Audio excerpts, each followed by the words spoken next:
What's up, guys? This is the Honest Outlaw here, and today we're going to be doing a review on the H&K VP9.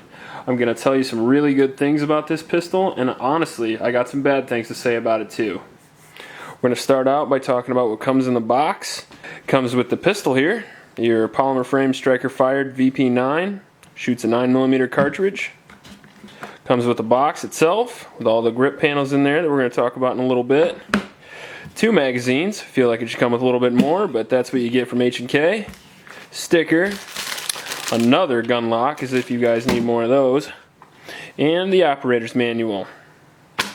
The intended use of this firearm, in my opinion, is a really good all-around handgun. It's not great at everything, but it's good at almost everything. You could use it for home defense. It's got a rail. It's got night sights on certain models. The grip is big enough to control it for repeat shots. Concealed carry, it's obviously a little too big, but you could definitely do it with the right holster, especially if it was the only gun that you had. WROL pistol would work, competition would work for IDPA, other things like that. As far as other guns go that are in its class, you're going to be looking at the Glock 17, the M&P 9, the XD, the Walther PPQ, and you have to remember, guys, all of these guns do about the same thing this gun does, but they do it for a little bit less money. As far as reliability goes on this pistol, it has been 100%. I've shot about 500 rounds through it, and it has performed flawlessly. The durability is also 100%. H&K makes things like tanks. If you break this, you're really going to have to work at it. H&K also has a quality track record. Many of their pistols have been used in the military, and if they're used in the military, that's usually good enough for civilians. As far as price goes, the MSRP on this gun is $700, but nobody is going to pay that. I got it for $600 at a gun show, brand new. That's pretty decent. Magazines are about $40 a piece. That is a little high. If you're going to compare it to other guns in its class, the Glock is much cheaper. You can get one of those Gen 4 for about $500. M&Ps are even a little less than that, about $450. The PPQ is right in there as well. All those are in this gun's class. They don't come with the H&K name, and you're really going to have to decide whether that's worth it. Let's talk about the ergonomics of this pistol, and for me, that's a very important category.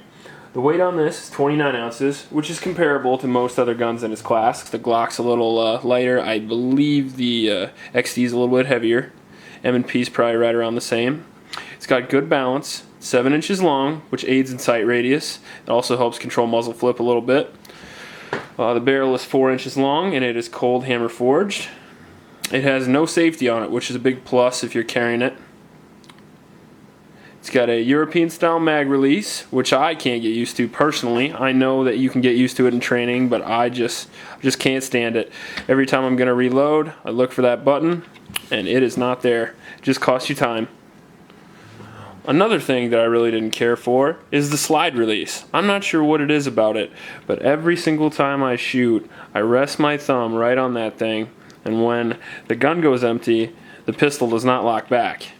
Another great addition to this H&K that I haven't seen in other guns is the cocking fins. I didn't think I would like them when I started out, but I ended up using them more and more and more, and I gotta say, I'm a big fan of those. Let's discuss the grip panels. Now, other guns in its class, like the Glock and the M&P, they have back straps that you can change to make the grip seem bigger or smaller. The H&K took it a step further. Not only does it have back straps, removable back straps, and how you remove that is you push a pin out right here, you slide this down, pull this off. It comes with 3 different size back straps, small, medium, and large. But where it differs from other guns is it also has side grip panels. Easy to remove and easy to replace. As I said earlier, it comes with an accessory rail to mount lights and lasers and things like that. There's a cocking indicator on the rear of the gun. I guess it's useful if you like that kind of thing. For me, I guess it doesn't matter whether it's there or not.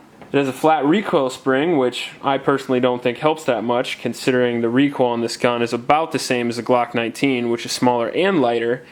And I shot it next to my Glock 17, and I think the Glock 17 had less recoil. The feed lips on the magazines are actually rather sharp. I can roll in a picture or two here of these things cutting my thumb because it happened more than once, so you just have to be really careful about loading your mags.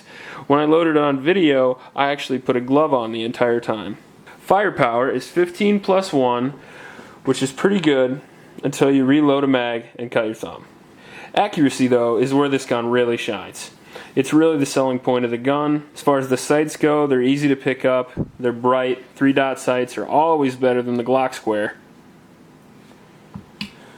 The trigger is, bar none, the best trigger of any polymer gun that I've fired. I mean, it's PPQ's close. I like this a little bit better. The flat trigger face on it. It has a 5.4 pound brake. The reset is also very good. Let me take a look at that right here.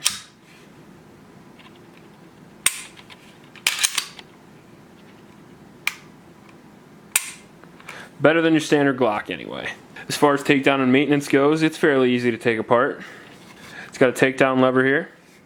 Slide it all the way to the gap. Takedown lever down.